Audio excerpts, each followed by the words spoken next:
So only Saeed and Amjad. Okay. Keep in your mind, guys, that while discussing this title, maybe randomly I will ask some of you some questions about the items I will mention in this lesson. So please keep your mind clear because your participation will be evaluated. Okay? Our lesson, in case you forget, before the vacation was the main three sociological perspectives, the modern sociological perspectives. Okay? So, of course, sociologists, if they want to examine the society, they will look for the phenomena. Sorry, they will not look at the minor issues. They will try to examine the phenomena all over the society. After identifying a phenomena, they will simply, they want to examine it. Okay, have I started the recording or not yet? Yes. So after identifying the phenomena, guys, they want to examine it, of course, by using some techniques, some ways. So they will use theories, they will use methods of analyzing this phenomenon. So they will simply try to invent a method. They will try to invent a theory. Of course not. They have some. They have some theories. They put all of them together in a place and they call it theoretical perspective. So the theoretical perspective is simply a group of theories, or we can simply say school of thoughts, or the bank of theories. So let's imagine that I'm a sociologist. I want to examine a certain phenomena. So after identifying my phenomena, I will go to the theoretical perspective in order to choose one theory. So I will choose this theory, then I will apply it to this phenomenon. But keep in your mind, I will not randomly go over there to the theoretical perspective and start to choose. No, there are some steps. I should keep them in my mind. So if I want to examine a phenomena, I will simply go to the theoretical perspective or the school of thoughts. Theoretical perspective means a general set of assumptions about the nature of things, a group of theories that I will go over there and choose my theory. Out of the theoretical perspectives, we gonna study only three, the modern ones, the functionalist, the conflict, and the interactionist. This will be our subject matter in sociology. Only three modern theories. By the way, there are a lot of theories over there in the theoretical perspective, but our course will be mainly interested with these three, functionalist, conflict, and the interactions. So our first definition in this lesson will be the theoretical perspective. It's a general set of assumptions about the nature of things. So if I ask Abdurrahman Osama, for example, Abdurrahman, after identifying a phenomenon, how I'm gonna study it? How I'm gonna analyze it? Abdurrahman Osama, Abdurrahman.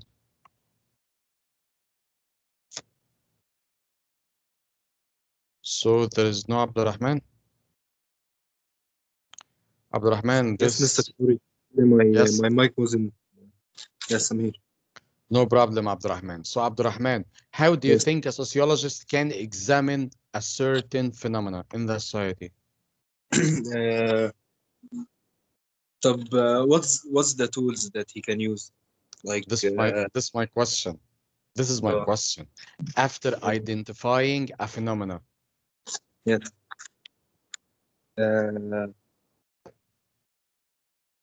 Couple of Mr. minutes ago. Maybe he gets a control. Couple of minutes ago, I have just said the way. Yes, Yeah, Abdullah Ahmed. I just joined. That's why. Abdullah Ahmed, can you give us some help here? I accidentally rose my hand. Sorry, sir. So this is gonna mean that you have no answer? لا طبعا عندي answer بس. Okay, so the idea of describing a phenomenon, first we have to make a theoretical perspective about it, and assuming its natural phenomena. صح كده؟ Okay, Abdullah, listen up. Yes, Mu'taz. Bismillahirrahmanirrahim. First thing, the sociologists see the phenomena and collect them together in something called theoretical explanations. Perspective. Yes. So they see the phenomena and collect them in the theoretical perspective and choose which one has the more phenomenal activity, or it's used the most, the phenomenon that is used the most. Okay, Mu'taz. For all of you guys, after identifying a phenomena in the society, of course, a sociologist will be interested more with phenomena. Okay? So, after identifying a phenomena, the sociologist will simply go to the theoretical perspective to choose one theory. So let's imagine that the theoretical perspective is a physical place. Of course, it's not. But I will simply go to the theoretical perspective and choose one way of analyzing this phenomena. A theory, a way, a method, a technique that I will use to analyze my phenomena. A theory, okay? So the functionalist, the conflict, and the interactionist, all of them are theories. All these theories are located in the theoretical perspective. So the sociologist, in order to examine the phenomena, he will simply go to a theoretical perspective to choose one. The first perspective we're going to discuss will be the functionalist. Okay? The first sociologist to mention something about the importance of the function of different parts of the society was Emile Durkheim, was this guy. In case you forget, function is simply the consequence of an element. Okay, let me clarify it a little bit. The society consists of different parts. Okay, let's say that family is a part in the society. Education is a part in the society. Religion is a part in the society. Politics is a part in the society, and so on. Somehow, these different parts of the society are interacting together in order to produce something, social stability or social change. Every single part of the society has a function. The role of this part. What's the function of this part of the society? Education. If I ask you the function of education, simply to educate people. The function of family. Who can guess the function of the family? Keep in your mind that I'm talking here about families in general, from a global perspective. I think I know the answer, Mr. Yes? Yes, the function of a family is to provide love and affection and a hand of help to their family members. either a son or a parent So, or a daughter. so if there is no passion, no family. From your point of Almost. view, right? Wait, can you repeat your question, mister? You have mentioned something about love. Yes, Right? love and affection. If there is no passion, so there's no family. Yes. So, what if the two parents are unfortunately dead? He must Keep it. or he will seek affection from another human being, either another family member or a loved one. Okay, it's a point of view. Anybody else want to tell me something about the function of family?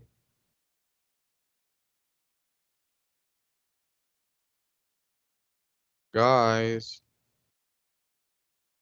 I think this is general knowledge. You pretty much Mister, said everything. to provide shelter. Provide a shelter. Okay. A roof upon your head. Hamza. Shapes people into the society. Sorry, speak up. Shapes people into the society. Chair people in the society. Shapes, it shapes like the sons and daughters. Shape. It Yes. shapes them in the society. Okay, Mustafa. Do you want to tell me something? You was raising your hand, right? They pretty much said everything. Okay, Leo. Change your mind. I was going to say the same thing as Hamza said.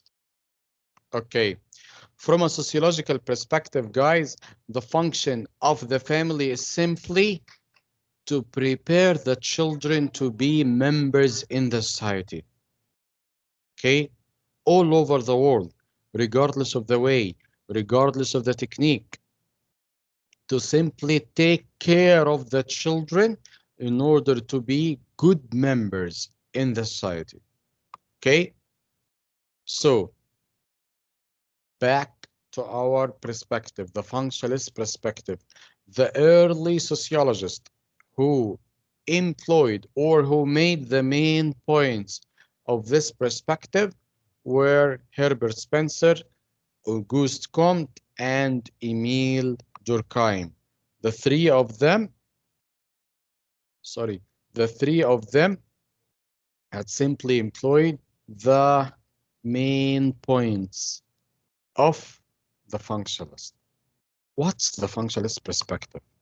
Okay, they said from their point of view that the different parts of the society have some kind of agreement between them. There's some kind of mutual agreement between the different parts of the society in order to produce social stability. So this is gonna mean that education, religion, family, somehow these different parts agree together to produce something, to produce social stability. And they call this mutual agreement consensus. So there's some kind of consensus between different parts of the society in order to produce a stable social system. And they focused on three parts of the society: family, religion, and education. And we have already said that the main role, the main function of the family is simply to produce good members to the society, to introduce new members to the society, to take care of the children in order to be members in the society. And also religion, like our friend here, Emile Durkheim, he said, after studying religion all over the world, he said that religion will be something like glue that holds the different parts of the society together. And here are the main, yes. Emile Durkheim was Jewish, right? Yes, he was Jewish. But keep in your mind that in order to be neutral, he's not jealous or he's not to be, and was not prejudiced to his own religion. He was examining the item or the word religion from a global perspective. Okay? So, here are the main religions all over the world: Islam, Christianity, Judaism. What is this? Do you have any idea? Maybe Hinduism. Hinduism, exactly. And the other one? Buddhism.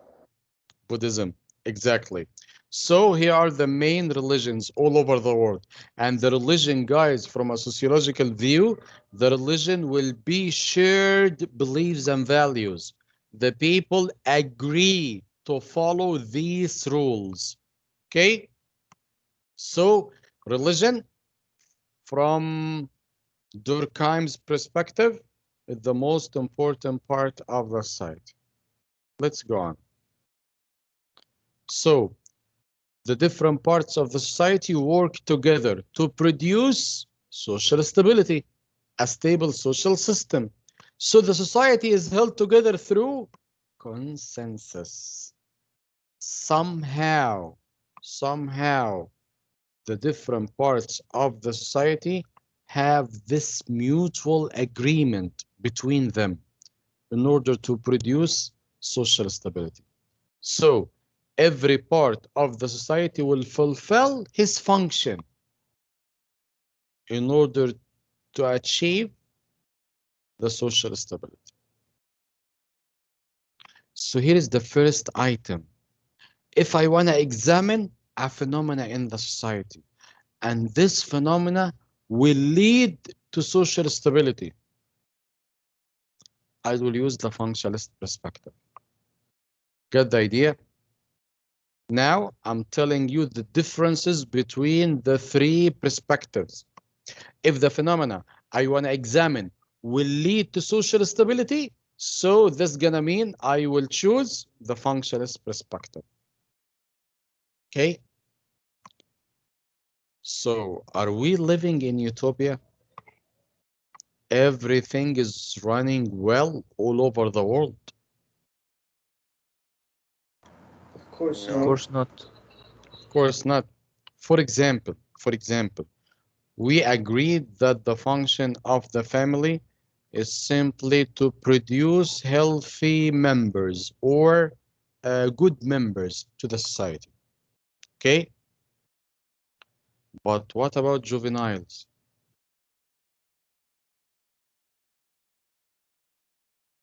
What about little kids committing crimes? So they are the result of bad families. What about some parents killing their own children for whatever reason? Okay? So this gonna mean the opposite of function. We agreed that function is simply the consequence of an element. Okay?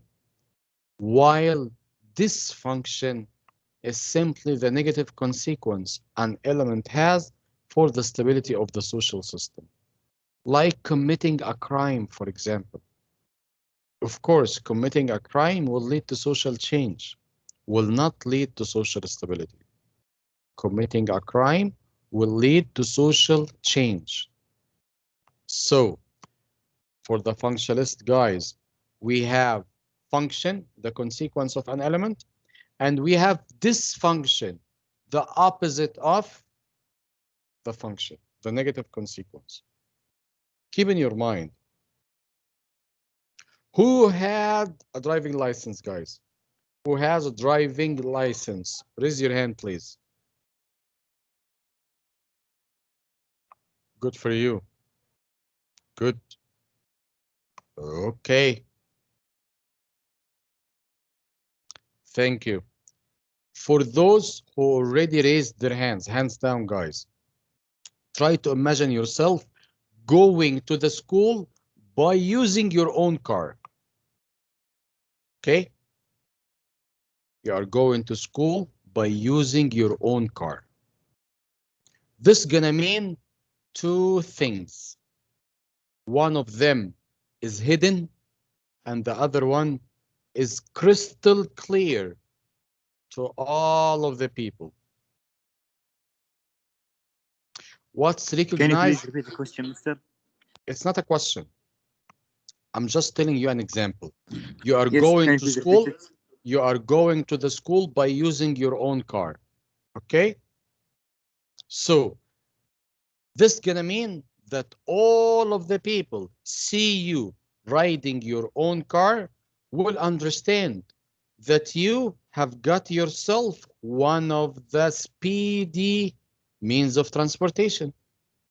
You can easily move from one place to another. Why? Because you have a car. You own one of the means of transportation. I think this is a fact. There is no need to be a genius guy to figure this idea. Of course, you own a car, so you can easily move from one place to another whenever you want to go. Right? But keep in your mind,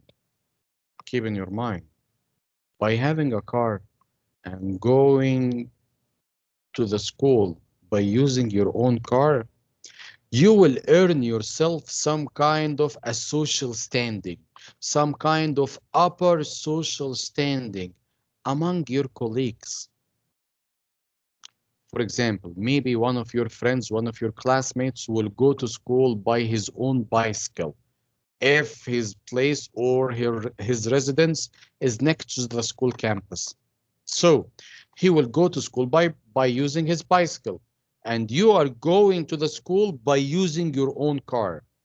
Of course, you have earned yourself some kind of an upper social standing among your colleagues. But you will not say that. And your friends will not tell you that you have an upper social standing because you are driving your own car. This is the hidden consequence of this element to own a car. Get باينة the يا issue? مستر، يعني لازم نقول. Okay. Yes, but why I'm telling you this example? Simply to tell you that for every function in the world, there is one crystal clear to everyone, and there's also another hidden one. Let me tell you another situation. While riding a car, you are a traffic signal. You're waiting, you are simply waiting in a traffic signal. Okay? You are riding Toyota or Chevy or whatever brand, normal cars. Next to you is a guy riding Bentley or even Lamborghini. Of course, both of you are riding cars, but by riding a Lamborghini or a Bentley, this guy next to you have earned himself an upper social standing, right? Without telling the people that I'm a wealthy guy, I have an upper social standing among all of you standing or waiting at this traffic signal, right? Because this will be cruel a little bit. He will not say that, but it's a fact. We can see it. We can see his wealth. We can simply see the amount of wealth on those four wheels. Got the difference? Got the idea here, guys? What I need to tell you. For all of the elements all over the world, we have the manifest, and the manifest, guys, is simply the recognized consequence of an element by having a car, by owning one of the means of transportation. The latent, on the other hand, is the unrecognized consequence of that element. By driving a car, going to school, of course, you have earned yourself some kind of an upper social standing among your colleagues. But of course, you will not go to the school wearing a t-shirt written on it that I have an upper social standing. among my friends. Of course, this will be cruel. You will not say that, but it's a fact. We know this fact, right? Can you give me another example for manifest and latent?